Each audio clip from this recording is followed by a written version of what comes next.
L'actualité à la une ce soir, des eaux stagnantes aux odeurs nauséabondes. À Kosodo, les habitants souffrent et tiennent à le faire savoir.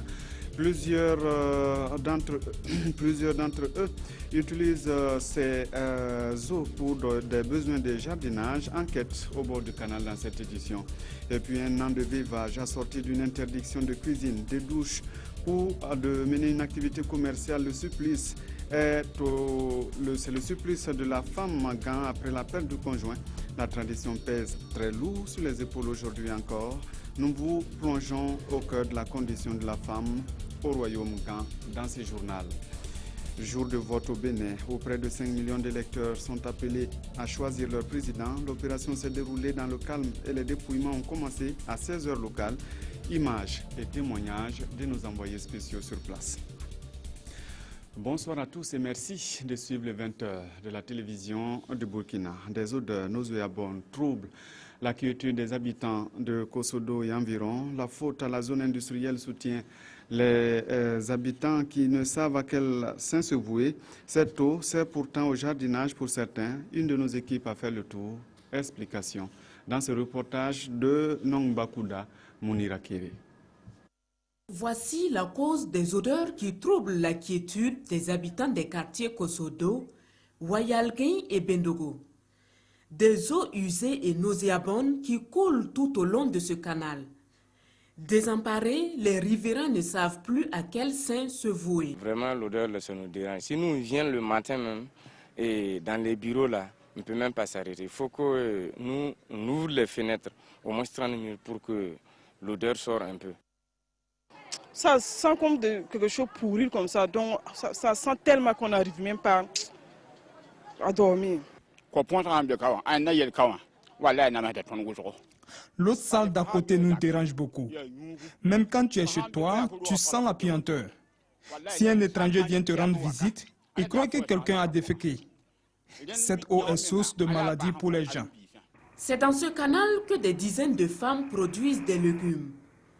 Et c'est avec cette eau qu'elles arrosent leurs plantes. Nous-mêmes, nous savons que ça sent, mais il n'y a pas quelque chose de compliqué là-bas. Parce que durant les 20 ans, 25, 30 ans comme ça que les gens travaillent ici, là, nous-mêmes, nous mangeons ça. On prépare. S'il y avait quelque chose de danger là-bas, on n'allait pas préparer.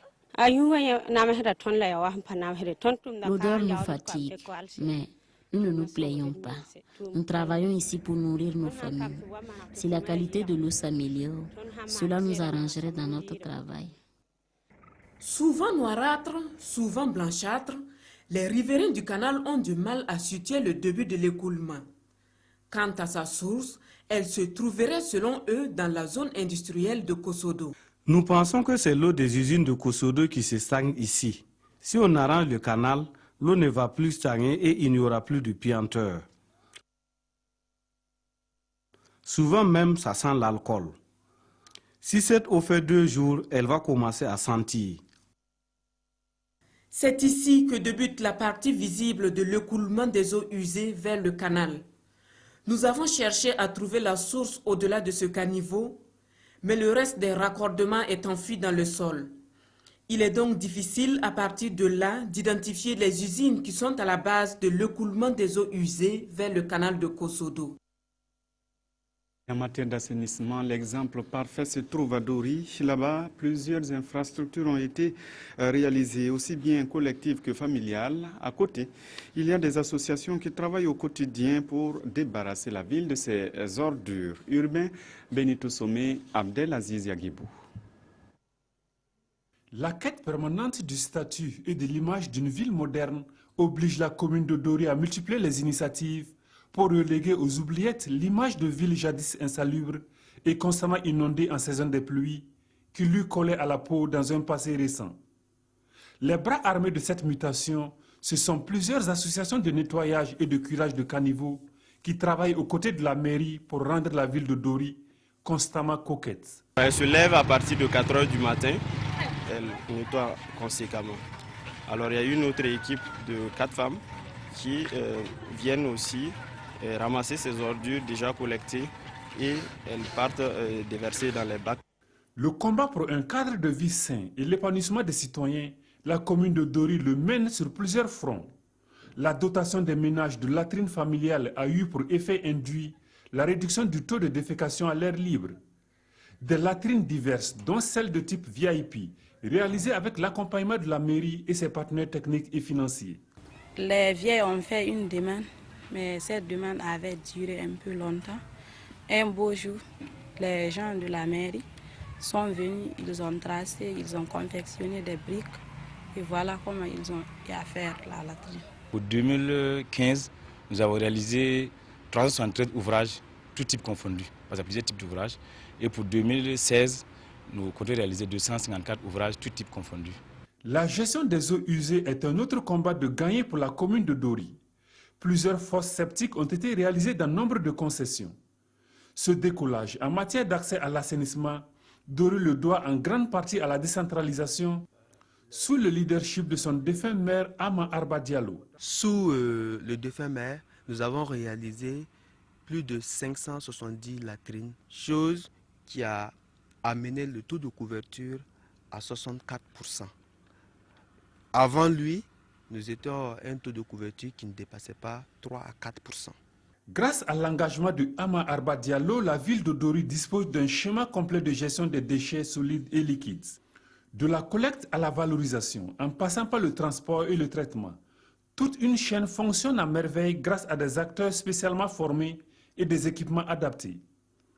Ici, à environ 6 km de la ville, l'on peut y découvrir un dispositif de traitement de boue de vidange réalisé à hauteur de 85 millions de francs CFA avec l'appui financier de la ville d'Annecy-le-Vieux en France. Les boues de vidange, c'est l'ensemble eau usée excréta qui nous sont apportés par les vidangeurs. À l'issue du traitement des déchets, nous essayons de valoriser les sous-produits. Nous faisons du co-compostage. À moins de 100 mètres de là, une alvéole pour l'enfouissement des déchets solides. Pour le drainage des eaux pluviales, le défunt maire Ama Arba Diallo a fait réaliser des mares artificielles qui communiquent entre elles à travers des canaux de drainage pour évacuer le trop-plein d'eau de ruissellement. C'est un réseau de près de 15 km de caniveaux qui nous permet d'abord de collecter ces eaux de ruissellement, de les drainer vers ces mares intérieures et aussi de les convoyer vers l'extérieur de la ville. Chaque mare est dotée d'infrastructures socio-économiques pour créer des espaces de vie et constituer des attractions pour les citoyens. Le boom est venu du 11 décembre 2013 parce qu'il fallait faire de la ville de Dori quand même une ville cosmopolite ou parce que toutes les régions devraient se croiser ici pour le 11 décembre. Donc avec le regretté le maire Arba, qui, quand il a pris la commune de Dori, en réalité, l'assainissement était son cheval de bataille. Assurément, l'accès à l'assainissement a pour corollaire la réduction du nombre de consultations liées aux pathologies hydrofécales, c'est-à-dire au manque d'assainissement. Par ailleurs, il convient de relever que tout n'est pas rose à Dori. À l'image de cette vieille qui habite au cœur de la ville et qui ne dispose pas encore de latrines adaptées, ils sont nombreux les habitants de Dori qui souhaitent voir lever les barrières financières pour permettre aux plus démunis de disposer de latrines modernes et durables. Le changement de comportement favorable au maintien d'un environnement sain est un combat quotidien qu'il faut mener, car malgré les multiples campagnes de sensibilisation, certains citoyens continuent à déverser des ordures dans les caniveaux et puis à déféquer aux alentours de certaines mares aménagées. Il faut dire à Abdelaziz Yagibou que comme cette vieille, c'est tout le village de Bolkiongo à 3 km de Boussé qui n'a pas accès aux latrines. Les clairières font office de latrines dans ce village, dans les écoles ou encore dans les marchés. Les choses se compliquent. Les bâtiments inachevés sont transformés en toilettes publiques. Daouda Ouattara, Zalissa Sanfo. Cette clairière sert de latrine à la famille Ouedraogo. De jour comme de nuit, c'est ici qu'ils se retrouvent pour leurs besoins. Après chacun de leurs passages, les animaux assurent le service de nettoyage. Mais cela ne suffit toujours pas à rendre les lieux propres. Conséquence, ils pataugent souvent dans les déchets, sans compter les odeurs nauséabondes qui inondent la concession. Mais selon le chef de famille, ce n'est pas le pire. Souvent, si ce n'est pas la nuit, quand tu te soulages, c'est au vu et au su de tous. Et ça, c'est un véritable problème. À quelques mètres de la famille Ouedraogo se trouve l'école primaire publique de Bolchongo C. Ici, interdiction est faite aux élèves de déféquer à l'air libre. Cours sur l'hygiène oblige. Mais ce n'est pas la raison fondamentale qui guide les pas des enfants vers les latrines. Quand je suis à l'école, je vais faire mon caca à la maison. Parce que si tu as fait derrière, les élèves vont regarder. Parce que c'est le seul point où on peut faire les besoins. À y regarder de plus près. Personne ne blâmera les élèves qui préfèrent aller derrière les latrines. Voici ce qui sert de toilette aux 400 élèves de Bolchongo C. Un tour à Boussé, au secteur numéro 1. Nous sommes à Kalgomeyar. Ici, commerçants et clients ont trouvé des toilettes publiques. Les maisons inachevées qui entourent le marché. Un tour dans ces maisons, et cela se passe de tout commentaire. Nous préférons ne pas vous montrer certaines images au risque de vous couper l'appétit. Que de dégoût. Comme la maison est vide, si tu viens au marché et que tu es pris d'une envie soudaine, tu rentres, tu fermes les yeux, tu te bouches les narines et tu te soulages rapidement. Tous ceux que nous avons rencontrés l'avouent. Déféquer à l'air libre pose un problème de santé et aussi de dignité. Mais s'ils continuent dans cette lancée, c'est faute de moyens. Et un invité devait nous expliquer tout cela justement dans cette édition. Malheureusement, la dernière minute nous a fait faux bon. Ce n'est que partie remise. La suite du journal. Bagré Paul a le soutien du directeur des opérations de la Banque mondiale basée en Côte d'Ivoire. Il était en visite de terrain ce week-end pour constater l'évolution des travaux avec lui. Le tout nouveau représentant pays de l'institution de Bretton Woods au Burkina. Les explications de Suleiman Sanou et Estelle Judith Assoba. Le nouveau directeur des opérateurs du groupe pays de la Banque mondiale qui couvre le Bénin, le Togo, la Côte d'Ivoire, la Guinée et le Burkina Faso visite Bagré Paul. Pierre Laporte, accompagné d'une forte délégation, vient mesurer l'état d'avancement des travaux d'aménagement. Le site de réinstallation des personnes affectées par le projet des travaux d'aménagement de 2582 hectares, les exploitations agricoles, la radio Bagré Paul, le marché de poissons et l'unité de décortiquage du riz sont entre autres les sites visités. C'est un projet qui quand même a réussi des résultats tangibles, mais il y a quand même des domaines où on doit améliorer la construction, l'irrigation et les infrastructures. Et c'est là où on doit mettre les efforts. Et ça, on va discuter davantage avec le gouvernement. Le projet est à sa première phase et le directeur des opérateurs du groupe pays note un retard dans l'exécution des travaux. Un retard que le secrétaire général de Bagré Paul justifie. Le projet est prévu pour finir donc, en septembre 2017. Mais vous voyez que, en fait, nous sommes, comme dit, à l'entame des travaux. Ça veut dire qu'il faut mettre les bouchées doubles et puis vraiment veiller à ce que les travaux soient réalisés et soient de belles factures pour le bénéfice des populations auxquelles ces travaux-là sont destinés. Et donc, nous ferons le maximum. Pour Pierre Laporte, il faut avoir une exécution effective de Bagré Paul et tirer des leçons, car sa réussite pourrait inspirer l'installation d'autres pôles de croissance, notamment celui du Sahel. Sortie de terrain aussi pour le ministre de la Jeunesse qui était à Manga pour rencontrer les jeunes de la localité. Jean-Claude Bouda est allé écouter les préoccupations de cette frange de la population et promet apporter des solutions. Daouda Ouattara, Moukin Dabiri. Le ministre de la Jeunesse, de la Formation et de l'Insertion professionnelle à la rencontre de la jeunesse de Manga. À bâton rompu, Jean-Claude Bouda a échangé avec les jeunes sur leurs préoccupations. Insuffisance de salles de classe et de centres de formation professionnelle. Lenteur du processus de financement des fonds dédiés à la jeunesse. Manque d'infrastructures routières et de retenue d'eau pour les cultures de contre-saison. Ce sont là autant de préoccupations soulevées ici par les jeunes du Zunduego.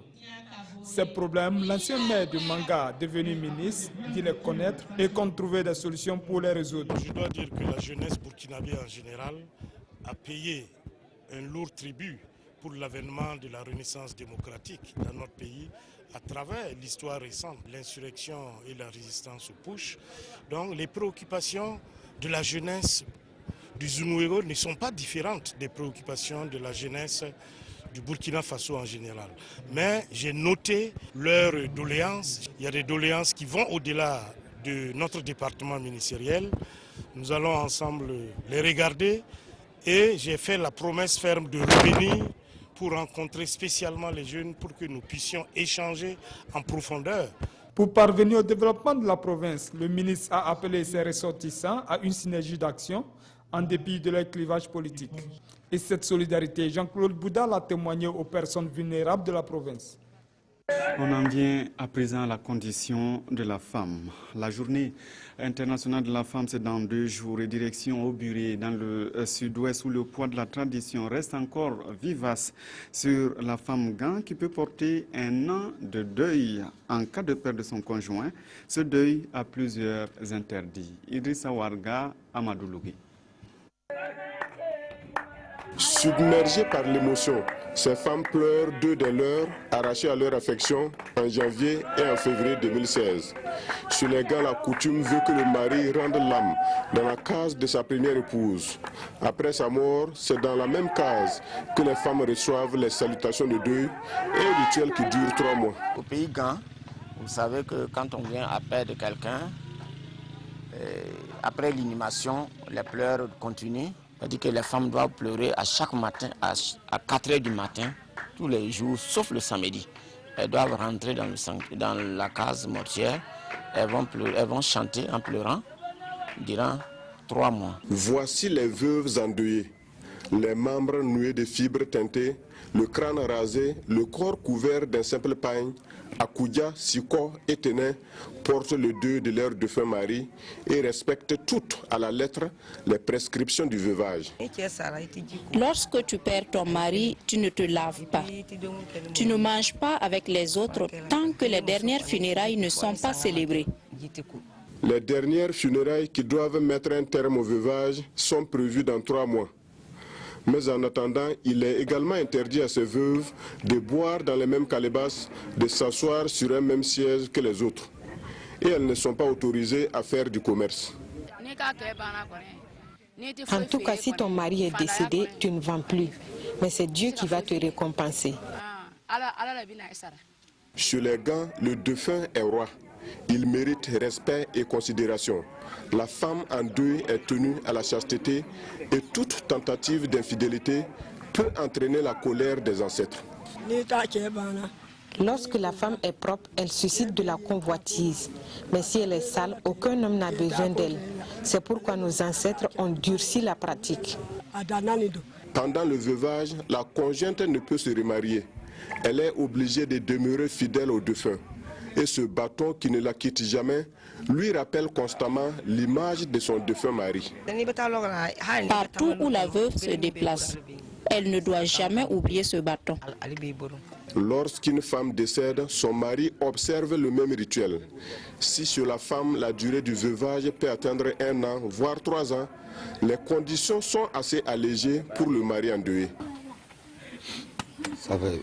Alors quand il a perdu sa femme, il a fait 15 jours avant de se laver. Et que l'homme et la femme, il y a une différence. Mais pourquoi le poids de cette pratique pèse-t-il plus sur la femme? Au royaume Gan, le roi est le garant de la continuité de la tradition. Ça m'a essayé de dire ici que le fait qu'une veuve ne se lave pas, c'est pas bon. Mais ce n'est pas de notre volonté. Alors cela est dû au passé, parce que les femmes, autrefois, dans l'ancien temps, les femmes se lavaient. Mais elles ont commis elles-mêmes une grande faute. Une veuve qui a perdu son mari pendant le veuvage, elle a couché avec un homme. Et vu cela que ça continue de cette manière. Donc c'est les femmes qui auraient dû chercher à ce que ça devienne plus dur, sinon ce n'était pas dur. L'organisation des dernières funérailles est coûteuse et n'est pas toujours à la portée de tout le monde. Si bien que lorsqu'une famille manque de moyens pour célébrer les funérailles, elle a la possibilité d'attendre l'année suivante pour le faire. Dans ce cas, la veuve continue toujours d'observer le deuil. Et toutes ces femmes sont certainement interdites de production. Et pourquoi pas la production maraîchère? En attendant, l'activité se pratique à Dori, dans la région du Sahel. Un miracle dans une zone où les points d'eau se comptent au bout du doigt. Les acteurs ont tenu à célébrer. Brahima Kane, Joseph Bambara. Des légumes à profusion, mais aussi des céréales telles que le riz et le maïs. Ce sont ces produits qui feront le bonheur des habitants de la région du Sahel et de ceux qui auront la chance de passer par la ville de Dori du 4 au 6 mars. Cela à l'occasion de la 11e édition des Journées du maraîcher du Sahel, JMS. Cet événement, lancé en 2006 par l'Union fraternelle des croyants de Dori, UFC Dori, va réunir pendant ces 3 jours 32 groupements venus des provinces du Seno et du Yaga. Cette édition des Journées du maraîcher du Sahel entre en ligne droite de notre recherche de valorisation des sites maraîchers que nous avons créés au profit des communautés locales. Pour la cinquantaine d'exposants, ces 72 heures constituent une véritable opportunité à plus d'un titre. Ça nous permet de causer ensemble, de se connaître. Ça nous permet aussi de nous vendre notre légume aussi. À l'instar des exposants pour qui ces GMS sont une aubaine, les populations se frottent également les mains. Donc nous, en tant que clients, voilà, c'est l'occasion pour moi de voir des produits qu'on ne voit pas tous les jours ou des produits de qualité qu'on ne trouve pas sur nos marchés. Présidée par le gouverneur de la région du Sahel, cette 11e édition des Journées du maraîcher du Sahel, qui se tient sur le thème « Le bouli maraîcher, un outil de cohésion sociale pour les communautés du Sahel », verra les 3 meilleurs groupements de maraîchers primés. Impliquer les organisations de la société civile dans la migration vers les énergies renouvelables, c'est l'idée de l'Organisation néerlandaise de développement. Elle sensibilise les OSC de Bobo Dioulasso au cours d'une rencontre d'information. Idrissa Warga, Kadou Romenki. Tous, ils représentent chacun une organisation de la société civile, soit de la ville de Bobo Dioulasso, de Houndé, de Banfora, de Leina ou de Satiri. Réunis dans la ville de Sia, ces leaders d'OSC seront sensibilisés sur l'importance des énergies renouvelables. Le handicap majeur pour l'essor économique de notre pays, je pense que c'est le déficit énergétique qui se pose. Vous savez que notre pays quand même a un bon potentiel d'ensoleillement. Et justement, si on arrive à capitaliser cet ensoleillement-là, ça nous permettra justement de récupérer un grand potentiel d'énergie. Plus ils sont informés, mieux ils serviront de relais auprès des populations dans leurs localités respectives. Il s'agit des foyers améliorés, d'autres sources comme les plaques solaires. L'accès est facile pour tous les Burkinabés. Parce que si vous prenez par exemple les plaques solaires, tout le monde peut avoir accès à n'importe quel lieu, à n'importe quel moment. Vous prenez également les feux de bois, charbon de bois, toutes ces énergies qui sont renouvelables. Donc ça facilite la cuisson et tout ça pour les femmes. La capitalisation des énergies renouvelables s'impose aujourd'hui. Nul besoin de rappeler que la nationale de l'électricité Sonabel, à elle seule, ne peut satisfaire les besoins énergétiques des populations qui vont grandissant. Le format de l'année s'appelle Telesfor Bationo. Le Faso Music Award récompense les professionnels et les acteurs de la musique. Il a reçu un trophée et une attestation. Sié de la Régienne, Ramatozida. Le boubou, le chapeau du chef. Telesfor Bationo de artiste distribution couronnée Fama au titre de l'année 2016.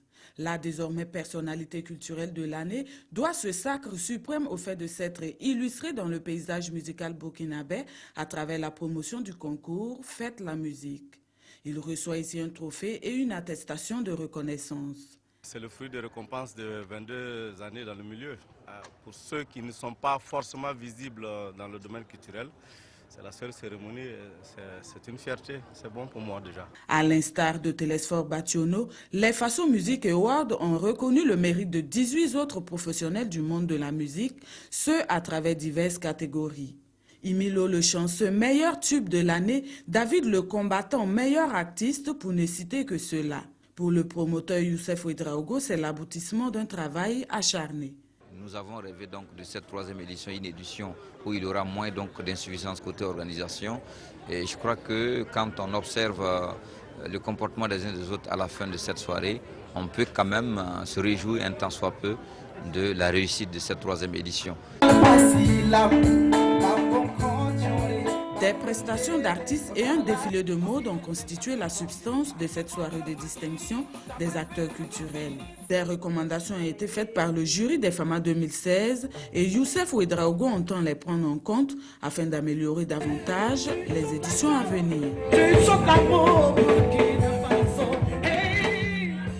Bilan satisfaisant aussi au Festival international des masques et des arts de Dédougou. La rencontre a refermé ses portes ce samedi dans la capitale de la boucle de Mouhoun. Pendant 8 jours, plusieurs types de masques venus de plusieurs pays se sont donnés à voir. Yves Rouamba, Karim Ouedraogo, Nayaldo, Paul Sawadogo. Les festivaliers et les sociétés de masques devront attendre 2018 pour une autre édition du festival, le Festival international des masques et des arts de Dédougou. Les lampions du festival se sont éteints et le bilan s'avère positif. La parade d'abord inaugurale s'est bien tenue avec l'ensemble des sociétés que nous avons prévues. Nous avons pu tenir les prestations, 3 prestations par jour. Nous avons également pu tenir le marché africain pour pouvoir faire la promotion de l'artisanat et des entreprises également. Nous avons pu faire le spécial soir au village qui vise à promouvoir les artistes locaux. Nous pensons que nous avons donc accompli tout ce que nous avons prévu pour l'édition 2016. Plus de 2500 masques nationaux et étrangers ont participé à ce festival. Cette 13e édition du festival a été d'une grande importance pour la région de la boucle du Mouhoun. En tout cas, ont été connus de tous les acteurs du monde de la culture sur le plan international. Et pour revenir au niveau micro, ça veut dire que les acteurs locaux ont dû faire de bonnes affaires. Les carnets d'adresses ont été certainement bien remplis. Le secteur privé a fait de bonnes affaires certainement, les hôteliers, les restaurateurs. Et tout cela s'est passé vraiment dans la paix, dans le calme et la quiétude. Je pense que j'ai une bonne appréciation du festival 2016. En attendant la 14e édition du festival en 2018, les autorités de la région promettent accompagner les organisateurs dans la réalisation de leurs infrastructures.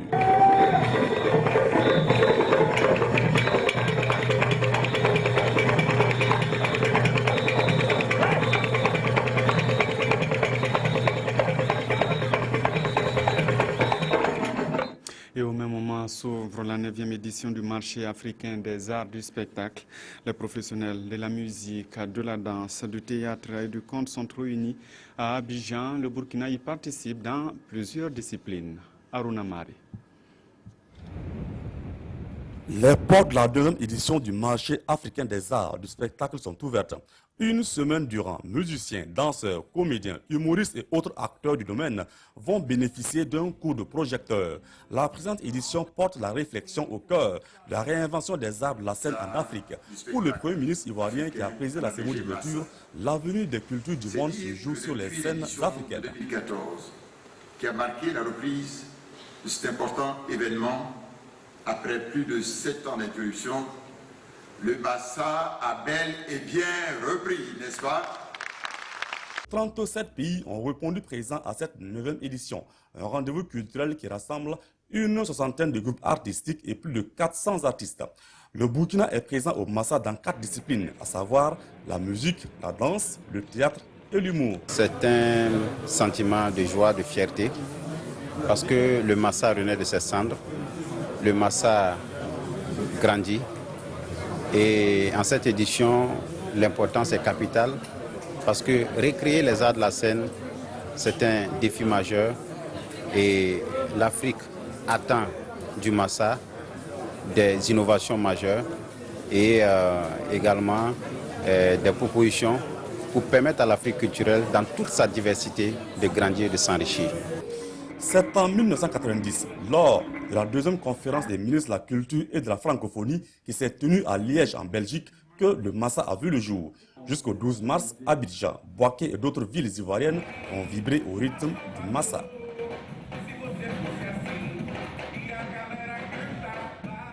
Le vote s'est déroulé dans le calme au Bénin où 4,7 millions d'électeurs étaient appelés aux urnes aujourd'hui pour la présidentielle. Le scrutin débuté à cette heure locale doit permettre de départager 33 candidats. Le président sortant, Yahi Boni, n'est pas candidat à sa propre succession. Adama Guiti, Pascal Kane. C'est un jour presque ordinaire à Cotonou qui marquera pourtant jamais la vie politique béninoise. Dès 6h30, les membres des bureaux de vote sont déjà là, les observateurs aussi. Ici, au bureau de vote numéro 1 de l'arrondissement 12, on a accusé un retard d'une vingtaine de minutes, mais il n'y a rien de grave. La fermeture sera aussi repoussée de 20 minutes. Après quelques vérifications, Franck, le premier votant, peut accomplir son devoir citoyen. Il s'est levé très tôt ce matin pour cela. C'est un devoir citoyen, je suis venu l'accompagner très tôt pour savoir que ceci là c'est fini. Les observateurs notent quelques manquements, mais ils saluent tous le caractère pacifique de cette élection présidentielle. Ce qu'on a un peu déploré, peut-être, c'est l'arrivée un peu tardive non seulement des représentants des candidats, mais aussi des associés du président. Nous, ce que nous avons constaté, c'est que l'atmosphère est très calme. Les agents de sécurité, regardez, ils sont très discrets. Tout se passe bien, les gens, atmosphère bon enfant dans les files assez longues et les gens attendent patiemment leur tour pour voter. Au collège L'Océan, dans un quartier résidentiel de Cotonou, le candidat de la coalition au pouvoir, Lionel Zenzou, vient voter. Le premier ministre candidat vote dans une foule de journalistes. Son devoir civique accompli, il exhorte ses adversaires politiques à donner une suite à l'espoir des Béninois par leur comportement. Ce que j'ai lu dans les yeux de centaines de milliers, de millions de gens que j'ai rencontrés en allant devant des populations pendant ces semaines, c'est une très grande ferveur pour la démocratie et de très grandes espérances pour le développement de notre pays. Avant lui, Oubenji a voté dans le même bureau de vote. Ce soir, à partir de 16h, le dépouillement a déjà commencé sous le regard des représentants des candidats et des observateurs. Bonsoir Pascal. Simon Congo. Alors, vous l'avez dit, dans la chute de votre élément, le dépouillement a commencé depuis 16h. Et comment se déroule justement ce dépouillement? Voilà Simon, c'est donc fini depuis 16h heure locale, 15h temps universel avec l'élection présidentielle du Bénin, du moins le premier tour comme annoncé. Et les bureaux de vote ont effectivement fermé leurs portes à 16h en fonction bien sûr du retard au niveau de chaque bureau. Ce soir, donc, c'est les dépouillements qui ont commencé. Et certains ont d'ailleurs fini ce dépouillement et les urnes sont en train d'être acheminées vers les centres de compilation. Mais pour le moment, comme vous le savez, en dehors des chiffres de quelques bureaux de vote que nous avons pu visiter, il n'y a pas de tendance. Il faut peut-être attendre demain et suivre les annonces du côté de la Sénat, la Commission électorale nationale autonome. Alors, que dire donc de l'opération de vote en tant que telle? On sait qu'il y avait des difficultés, notamment la distribution des cartes. Est-ce que cela a permis, malgré tout, d'avoir donc de bonnes opérations de vote? Oui, Simon, c'est effectivement la principale difficulté de l'organisation de cette élection présidentielle béninoise, le problème de la non-disponibilité de la nouvelle carte d'électeur. La Sénat avait préconisé, vous le savez, l'utilisation des antennes cartes seulement dans les départements des Zou et des plateaux, mais sous la pression de certains acteurs politiques, la Sénat a fini par céder et concéder que l'ancienne carte soit utilisée sur toute l'étendue du territoire national. Donc le problème a été finalement réglé à ce niveau. Et le problème des nouveaux majeurs également a été résolu puisqu'ils ont été autorisés à voter avec leur pièce d'identité nationale. Donc aujourd'hui, tous les citoyens qui souhaitaient voter et qui remplissaient ces conditions minimales ont pu voter normalement et sans problème. Alors, côté chiffres, il est déjà trop tôt de parler de tendance, mais est-ce que la Sénat donne des perspectives de résultats? Pour le moment, c'est le calme plat à leur niveau. Ils ne veulent vraiment pas communiquer autour de ces chiffres-là en attendant. Donc, on s'en tient à là, on s'en tient seulement au niveau des bureaux de vote, des chiffres qu'on glane à gauche, à droite. Alors merci à vous Pascal Kané et à Adama Guiti, nos envoyés spéciaux à Cotonou. D'un invité à l'autre, nous sommes avec Jérôme Tiendrebogo. Bonsoir Jérôme. Bonsoir Simon Gongo. Alors avec vous, nous parlons dimanche sport et la 15e journée du championnat national de première division. Et un coup de tonnerre au stade municipal Joseph Konombo. Moussa Ouedraogo a annoncé sa démission après son opposition, opposition USFA au stade Youssouf Joseph Konombo. On va écouter les raisons de cette décision inattendue. Et il s'exprime au micro de Mokhtar Ouedraogo et Lassina Sawadogo. Mon staff m'a impayé là-dessus. Vous avez vu, j'ai fait le coaching sans consulter quelqu'un. Je me suis assumé, j'ai joué avec 2-11. Sur le côté, pourtant j'avais un milieu offensif côté droit, mais je préférais assumer mes choses jusqu'au bout parce que dans mon axe, vous voyez sans doute que Jourana Adama n'était pas là. C'est un choix qui n'a pas plu à certains. C'est la première fois que mon président aussi rentre dans le vestiaire. Mais je suis un coach, je ne suis pas obligé de grandir dans l'entraînement. J'ai autre compétences. J'ai un bureau climatisé, je suis directeur par mémoire, chef de service de la direction de la planification prospective et chef de service de l'analyse prospective bien sûr. Donc je peux aller me cramponner là-bas. Mais tôt ou tard, vous entendez parler de moi quelque part. Ce qui veut dire qu'il y a intrusion dans le travail de quelqu'un. Voilà, c'est la raison qui laisse transparaître en tout cas. Et pourtant, Mourinho, c'est comme ça qu'on l'a surnommé, Mourinho est resté invaincu en 15 matchs de championnat depuis donc, le début du championnat, c'est la trêve. Donc, il a été invaincu. Il a arraché le match nul ce soir face à l'Union sportive des forces armées. Donc, les autres résultats, Simon Gongo, le derby bobolais ASFB, RCB a tourné à l'avantage des Tigres 2-0. Le Santos est allé s'imposer à Pau devant Majestic 1-0. Match nul d'un but partout entre le Banqui Sport qui recevait Kozaf à Dédougou. À domicile, le BPS a battu, assuré en tout cas le minimum 1-0 face à l'UZI. En rappel, vendredi, l'ASFA Yenenga avait aligné sa 4e victoire en battant donc l'AS Sonabel 2-0. Demain, on peut parler de renaissance. On peut parler de renaissance, en tout cas 4 victoires d'affilée. C'est une renaissance du côté de la maison vert et or. Alors demain, pour clore cette 15e journée, le RCK, leader donc, affronte l'Étoile filante de Ouagadougou au stade Youssouf Joseph Konombo à 15h30. Alors, et la bonne nouvelle vient de Londres où Bertrand Traoré a été aligné en début de partie, titulaire, et il marque. Face à Stoke City, le jeune attaquant burkinabé, puisqu'il était allié en pointe dans cette équipe des Blues, il a illuminé tout simplement le ciel londonien à la 39e minute. Donc, c'était pour le compte de la 29e minute le but. Alors, il frappe hors de la surface de réparation. Bertrand, il tourne sur lui-même et du pied gauche, comme on le connaît, un gaucher nominal, il trouve le côté donc opposé du portier de Stoke City. Donc, c'est son 4e but en 5 matchs et une passe décisive. Il faut le faire, Simon Gongo. Alors, il y a eu vendredi les étalons d'âme, on va dire, qui avaient affronté les Aigles de Carthage. Voilà, c'est content pour les éliminatoires de la CAN féminine Cameroun 2016. Bien sûr, si le Cameroun réussit à l'organiser parce qu'il y a cette question d'infrastructure qui se pose actuellement avec acuité et le Burkina avait concédé le match nul 0-0 face à la Tunisie. Le match retour, c'est à Tunis dans 2 semaines, c'est-à-dire le week-end du 19 mars prochain.